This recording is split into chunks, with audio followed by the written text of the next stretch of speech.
രാമകഥ നടന്നത് ഏത് യുഗത്തിലാണ്? ത്രേതായുഗത്തിൽ. രാമകഥ നടന്നത് ത്രേതായുഗത്തിലാണ്. വാൽമീകി രാമായണത്തിൽ എത്ര കാണ്ഡങ്ങൾ ഉണ്ട്? 6.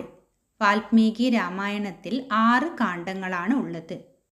വാൽമീകി രാമായണത്തിലെ 6 കാണ്ഡങ്ങൾ ഏതെല്ലാം? ബാലകാണ്ഡം, അയോധ്യാകാണ്ഡം, ആരണ്യകാണ്ഡം, കിഷ്കിന്ധാകാണ്ഡം, സുന്ദരകാണ്ഡം, യുദ്ധകാണ്ഡം. വാൽമീകി രാമായണത്തിലെ 6 കാണ്ഡങ്ങളാണ് ബാലകാണ്ഡം, അയോധ്യാകാണ്ഡം, ആരണ്യകാണ്ഡം, കിഷ്കിന്ധാകാണ്ഡം, സുന്ദരകാണ്ഡം, യുദ്ധകാണ്ഡം. വാൽമീകം എന്ന പദത്തിൻ്റെ അർത്ഥം? മൺപുറ്റ്. വാൽമീകം എന്ന പദത്തിൻ്റെ അർത്ഥമാണ് മൺപുറ്റ്. അധ്യാത്മരാമായണത്തിൽ എത്ര കാണ്ഡങ്ങളുണ്ട്? 7. അധ്യാത്മരാമായണത്തിൽ 7 കാണ്ഡങ്ങളാണ് ഉള്ളത്.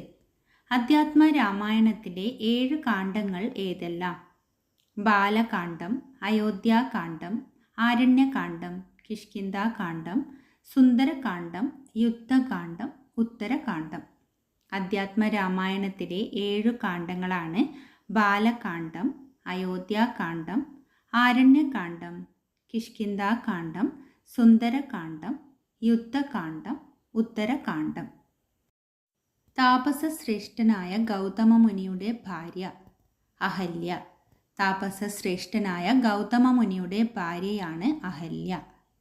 ഗൗതമ മഹർഷിയുടെയും അഹല്യയുടെയും മൂത്ത പുത്രൻ? ശതാനന്ദൻ. ഗൗതമ മഹർഷിയുടെയും അഹല്യയുടെയും മൂത്ത പുത്രനാണ് ശതാനന്ദൻ. ഗൗതമ മുനിയുടെ ശാപം കാരണം ശിലയായി മാറിയത് ആര്? അഹല്യ. അഹല്യയാണ് ഗൗതമ മുനിയുടെ ശാപം കാരണം ശിലയായി മാറിയത്. അഹല്യയ്ക്ക് ശാപമോക്ഷം നൽകിയത് ആര്? ശ്രീരാമൻ. ശ്രീരാമനാണ് അഹല്യയ്ക്ക് ശാപമോക്ഷം നൽകിയത്.